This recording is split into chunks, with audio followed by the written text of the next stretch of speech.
Hello, this is Julian with Coffee Reviews, and today we'll be reviewing the Exous Batian CCX Coffee Cherry Center Processed Kenya from Coffea Circulor.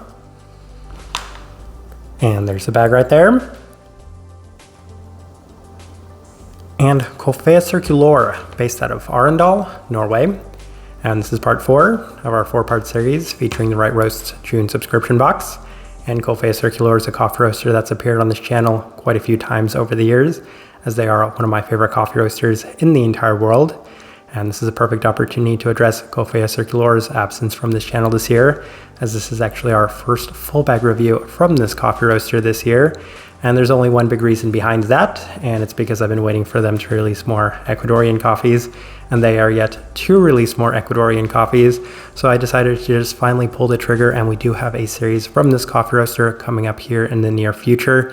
In the meantime, this coffee felt like a great opportunity to continue discussing their Kenya separation project, as I do find it to be one of the most important projects going on in coffee in the entire world.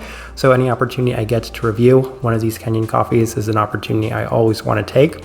So I'm definitely looking forward to discussing this one, as this right here is day 38.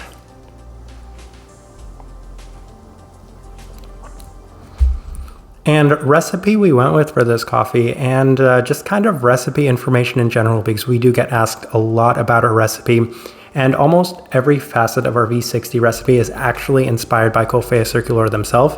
That also includes the water, as they do prefer a softer water, so this is kind of just a great opportunity to discuss that in general. They suggest a very soft water between 10 and 50 TDS, and that's usually what we go with. It usually falls in the middle of that range, somewhere between the 20 to 30 mark, so that's one facet I did want to address. In addition to that, they have a 15:1 water to coffee ratio, and while we like to stick to that, most of the coffees we do start with the same pour methods that they suggest at a 16:1 water to coffee ratio. And they suggest between 93 and 95 degrees Celsius, and we go with just 1 degree Celsius higher at 96 degrees Celsius.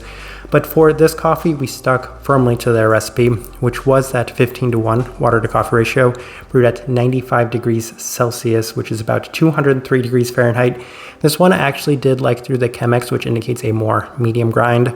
Roast profile for this coffee, even though this coffee has an interesting processing method to it, you can definitely tell that it is on the lighter side of the spectrum, as this is another one of those coffee roasters that holds true to the term Nordic Light, as they are one of the lighter roasting coffee roasters in the entire world.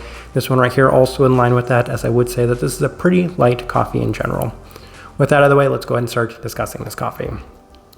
Day 14, first impression, and the aroma of the beans themselves smell of the listed orange zest, as the cup was coming out very clean and lively with a slightly citric forward aspect, but some intense depth, as it offered a citric, stone fruit, floral sweetness on the back end of what was a very lively cup of coffee, and in general a pretty interesting start. These beans smell very interesting, enough to the point where I actually did take them to multiple people that might not even necessarily be coffee people, and I said, what do you smell when you smell these coffee beans?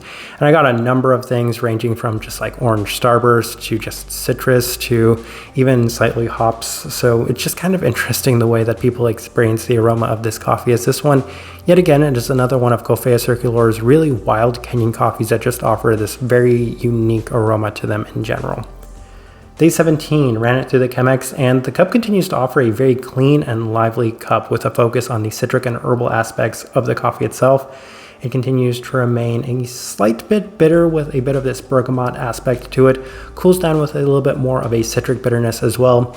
And for anybody that remembers, one of the coffees that we did review in this previous year's advent calendar was a Kenyan coffee from Coffea Circulor, and that one was absolutely wild, and it was so wild that it actually became a coffee that people wanted a full bag of. So Coffea Circulor took it from the advent calendar and had a full bag of it that people could purchase, and I actually had some friends that purchased it and were really stunned.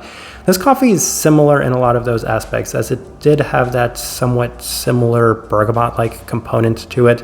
I was experiencing that in this one as well, with a slight bit of that citric zest in general. So once again, I have a lot to discuss with this coffee. There's a lot of layering and depth to this one. Day 20, through the April brewer, and the cup can actually do no wrong, as this time it's very fresh fruit forward, and honestly I might have wanted to continue with the April brewer, given that this was possibly the best day of the coffee up to this point. The listed plum was in huge abundance in both a lighter and darker manner, as there's even a bit of peachiness. The, let's see here. It's actually a little bit varied as well, with a generic herbality and a slight sugary sweetness. Still very clean, a great day overall. And what this coffee reminded me of was the Ruby Batian, which is our first ever coffee that we have reviewed from Coffea Circulor, which had a wonderful stone fruit aspect to it that actually made it one of my 10 favorite coffees of that year, and the coffee that really got me hooked on Coffea Circulor in the first place. So anytime I'm able to experience that very strong fresh fruit aspect and a stone fruit sense from this coffee roaster, it's a nice winner. Day 23, through the V60 with Coffea Circulor's recipe, and the cup is the most vibrant it's been up to this point, as there's a stronger emphasis on the fresh fruit aspect with a pronounced bergamot yet again. Very strong zesty citric to the cup, as well as it continues to remain very clean. And that's what I want to keep harping on, is just how clean this coffee is, as given the processing method, you might not expect that, but it continues to remain that way. Day 25, through the Chemex with Coffea Circulor's recipe, and a bit more dark today, as the dark stone fruits are heavily dominant with a darker herbality and a darker honey aspect. Yet again, more of the previous citric components as well as the bergamot continuing to remain ever present within the finish. And that's always going to be a winner for me. The stone fruits in a pronounced manner is the reason I stuck with this brew method going forward, even though day 29 we have another V60 day. And this is when I really decided that I had a preference towards the Chemex, as there was a very slight funkiness in the cup, and it was maybe a little overdue given just how clean it had been up to this point. Focus on the darker stone fruits, very plum forward, wild citric brightness yet again, and just an overall wild cup. I can't express how wild this one is, very much in line with our previous experiences from some of their Kenyan coffees. Day 32, one more attempt to do the V60, and I actually at this time said it's coming out quite nice yet again. I don't think this coffee can do any wrong, even on that day 29 when I had some kind of mixed feelings on it.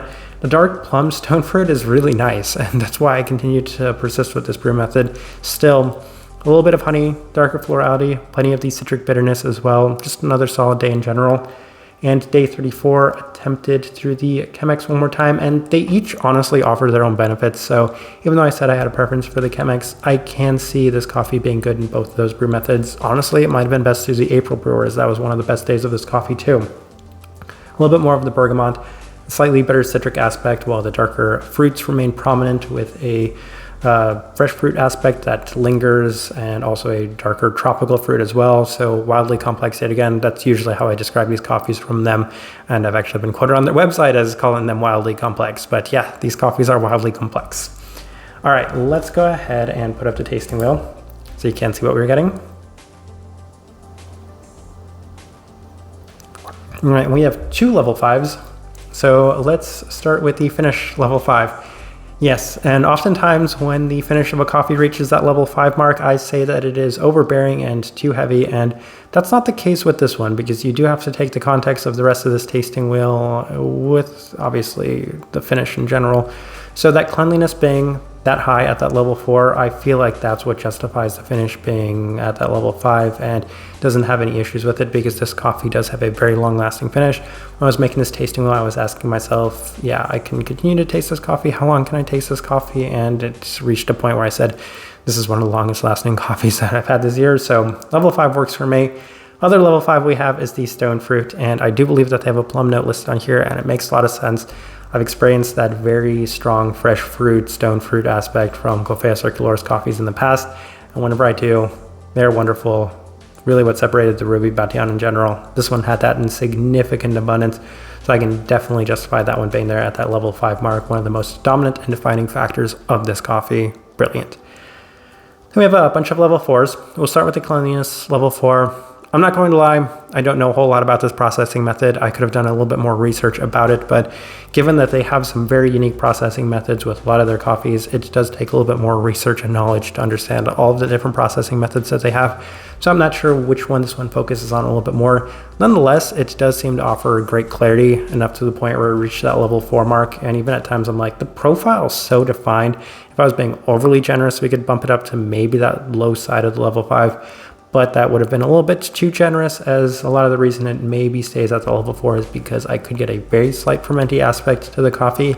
And even though the profile is very well defined, it may not necessarily justify that, given that it skews very heavily in specific directions too. Sweetness, level 4. not surprising in any sense. This was a very sweet cup of coffee, especially in terms of the fruit aspect.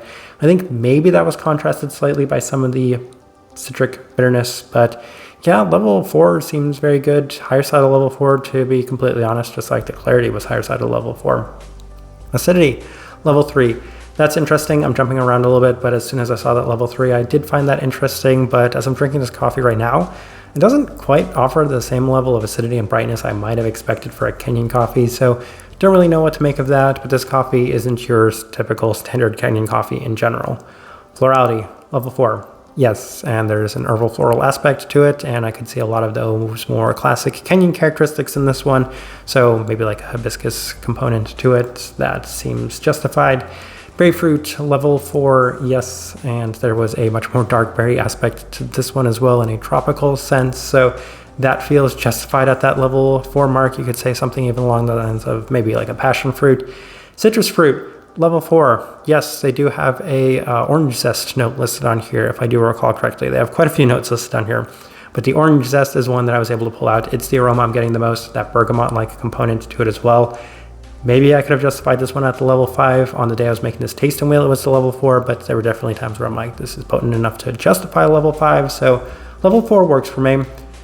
Then we have a couple of level 3s, the bitterness at level 3. Honestly, that's fine. The bitterness mostly comes from that kind of bergamot-like component to it, but in addition to that, had very strong citric zest as well. Savoriness also there at the level 4. It's not really a tomato, it's just kind of a savoriness in terms of the herbal aspect that's present within this one. So I know a lot of people will look at this and say a Kenyan coffee scoring level 3 for savoriness. That's not unusual, but this one right here, it just is a little bit different in terms of the overall savoriness. So that's interesting. Body level 2, even though it's brewed with the Chemex, I would say that this one still had a lighter body than what you might expect for a Kenyan coffee. This tasting wheel is basically to say, throw out what you know about Kenyan coffees, because this one doesn't really act like a Kenyan coffee in any way. I think that this one actually just goes to show what Kenyan coffees are capable of and what sort of different characteristics you can get from them. So I like the way that this tasting wheel looks. Nobody would expect a Kenyan coffee to look this way, but that's the impression I got from this one. All right, so my overall thoughts and impressions of this coffee. I actually have a little bit more mixed feelings on it than this review might have insinuated up to this point, because I really did like it. At its best, this coffee is once again really complex. It's really interesting. It's really amazing. It offers great vibrancy, great clarity, and some very defined profiles to it from start to finish. But as I was kind of thinking on this coffee, I said to myself, I don't know if I would actually enjoy drinking this coffee every single day. I think it's one of those things where if I'm maybe spacing it out every 3 days like I was, then I'm enjoying it a little bit more in that sense. But at times I could say that the fruit profiles were very strong, even for somebody like myself that absolutely loves these very strong fruit profiles and clean senses. This one right here just seems to really go heavy in terms of the fruit sweetness a lot of the time, while still offering that clarity. So it's good, but I don't think I would necessarily drink it every day. I think it might end up being one of my favorite coffees of the year, at least in terms of the Kenyan coffees, because of just how unique it is from any of the other Kenyan coffees we've had. Once again, I kind of say, I don't know if I would necessarily enjoy drinking this coffee every single day. Type of person I would suggest this coffee to, if you do enjoy the intensity of fruit profiles in coffees, and this is the first direction I would point you towards, as it did offer great clarity, great sweetness with a very long-lasting finish. Once again, I don't want to suggest this to maybe a traditional Kenyan coffee drinker, because this one really didn't offer a whole lot of classical Kenyan coffee characteristics. It just seemed to offer a lot more of a, we'll say, cleaner, vibrant, natural processed coffee characteristic type of coffee in general. Again, it's kind of a hard one to describe because of just how complex it is, but you're getting all of those citric components, you're getting all of those even like berry components, the floral components, and at times those stone fruit components. So just so many different things, so many different experiences, at times maybe even a slight sensory overload, but just a very, we'll say, deep coffee in general. And I think that's kind of the best way I can leave this review. And as I'm kind of thinking about it, that floral note was a little bit more in line with the honey. Anyway, I'm going to leave this review at that. If you by chance had an opportunity to try this coffee, I'd love to know your thoughts and impressions of it as well. If you're enjoying the content, give this video a like, subscribe if you're not already subscribed. And this right here has been a review of the Exous Batian CCX Coffee Cherry Center Processed Kenya from Coffea Circulor. Thank you for watching.